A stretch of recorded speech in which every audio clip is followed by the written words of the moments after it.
What's up guys? Turo ko sa inyo yung technique guys kung paano mag hinang sa maninipis na bakal para hindi mabutas. Tingnan nyo ito guys itong tubular dahil sa sobrang nipis niya guys, kahit tama ang timpla ng current nyo, nabubutas pa rin siya dahil sa sobrang nipis niya. So turo ko sa inyong diskarte guys para hindi mabutas ang wini-welding yung manipis na bakal. So tara.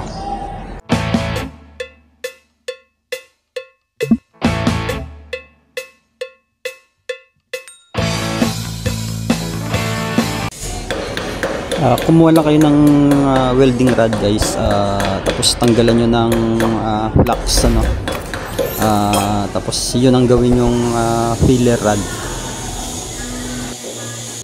tapos itutok nyo sa guys sa pagitan ng dalawang bakal na hinihinang nyo siguraduhin nyo lang guys na siya ang tinatamaan nyo, yung filler rod, nang sa ganun ay mag-fusion ang bakal sa kabilaan ng hinihinang nyo.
So ayan guys,